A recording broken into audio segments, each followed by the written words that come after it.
I want us to go to social media. We've been talking about Twitter.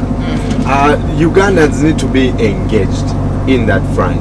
On a more professional basis, are you guys utilizing the social media here? We are trying our best to do that, because everything that comes up, we try our best maybe to post on Facebook pages to update guys about what is happening, and in response you get their comments, what they feel about what is happening. Maybe there is an activity going on, you try your best to post, and you're like, you know what guys, this is up for grabs, you know, and they will comment. You'll get to know what they think. Does about does print utilize that? Because I know yes, they TV do. does They a do. lot of Because that. by the end of the day, they even print it in papers.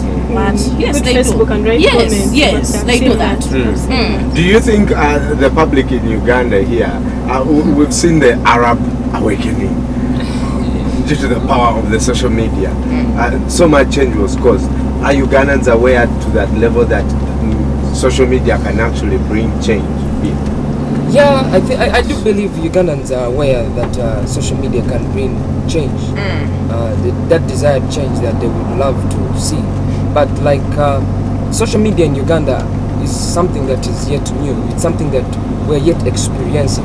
Even when UCC released facts recently, saying that it's a new mode that is just coming up. Ugandans are just getting used to it. Even in the profession, the journalism profession, there are few scribes that get used to it. Even others don't know even how to use the Twitter. I mean, there are very few people who understand how to follow on Twitter, on Facebook, and all that kind of stuff. You understand?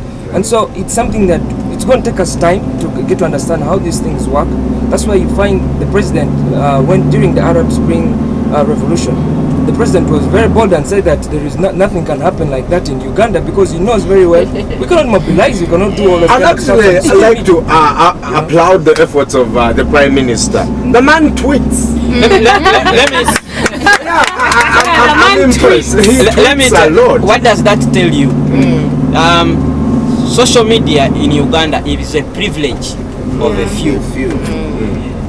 What do I mean when I say that? What I'm trying to say you, it is a privilege of a few, the upper class, at least people who you think can access the internet, are educated, can access the internet, afford the papers, afford an iPad, afford a laptop, a modern tech phone, because that's how you access it. Now, if you compare the access to facilities that can enable social media in Uganda to other countries where social media has been very effective, that's where you get the baseline. That's how you get to understand that how important would this form of media be appreciated by society generally.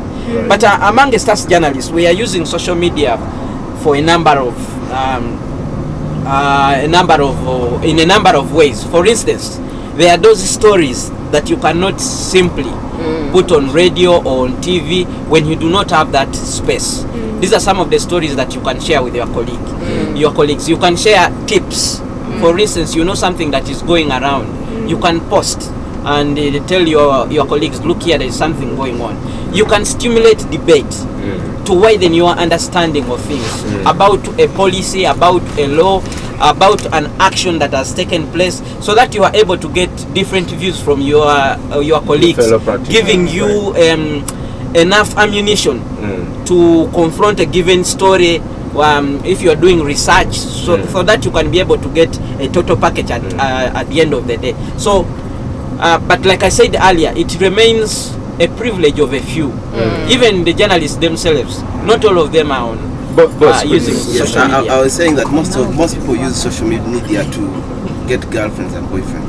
Yeah, single and searching. Yeah, I've seen that page. That's what I most even of them tried do. using it one time. And did you succeed? Backfired. Did you succeed? The guy said No, he I was just 18, he was 46 when I saw him. To compare That was a good attempt. the social media in Uganda and the social media in countries where it has been able to cause change. To work, yeah. Because you know that the international theme for this year World Press Freedom Day is new voices helping media transform society. Right. The issue is that social media, even where it has caused change, it has not been entirely social media alone, as we know it. It has been a marriage between social media and legacy media, whereby the TVs, the newspapers. Let me just give the example of Assange, who is known. Assange was able to cause a lot of impact through WikiLeaks, not because he used the internet, but because some newspapers, some TV stations, some radio stations were able to work with him to cause that kind of change.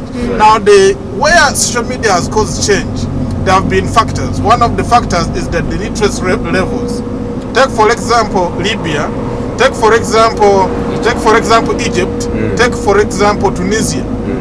In Tunisia, where the World Press Freedom Day is taking place, the International World Press Freedom Day, the literacy levels are 80% people can read and write. That's right. Now the situation is different in Uganda, whereby people, for example, the phone.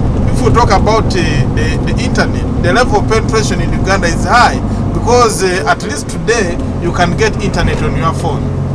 So you are talking about you can talk about 8 million people being able to access internet. In fact, 3 million people alone can cause a change. But the people who access who use the mobile phones only know one function of a mobile phone. That is to call and receive calls.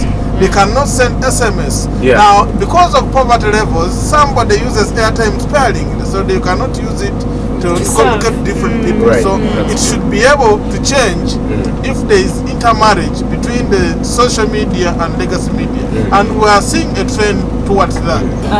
As we look at ways in which the public can help us, one thing that we should not forget is that we set the agenda, not the public.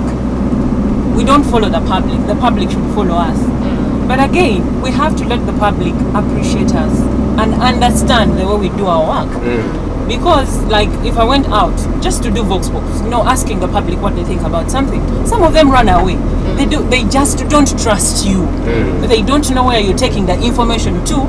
Now you have to convince them. I'm only taking a voice clip. Don't tell me your name. I'm not going to say where. But still, they'll run away. They do not trust us. So that is a very big problem. In that, even when someone looks at something happening around their area code, they have your number, but they fear calling. They could say, you know what, Patricia, this and this is happening, and we're not comfortable, we're not happy with it as residents around. Maybe you come, like my colleague said earlier, the public thinks you practically know everything, so you should be able to help them. But again, they don't trust you. They don't trust. So there is a very big problem there.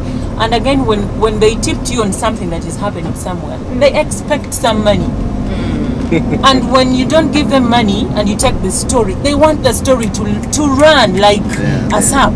If it doesn't go on air on TV,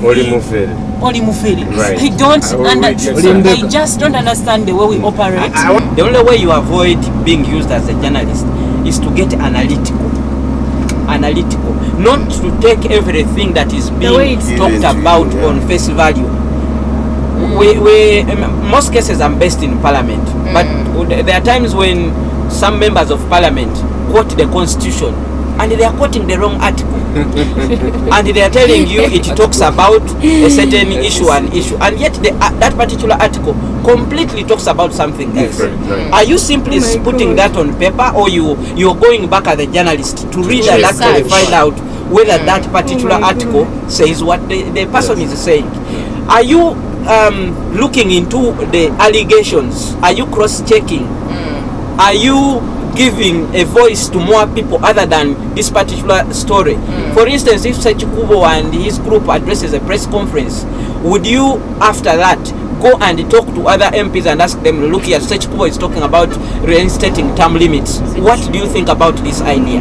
That's how you're supposed to do it. You must try to avoid being used. 20 seconds. I'll also speak Luganda.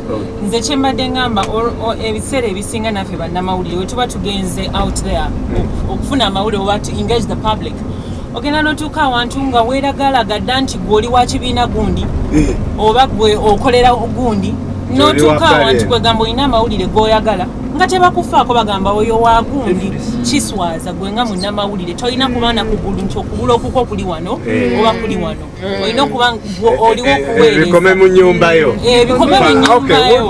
We have to close.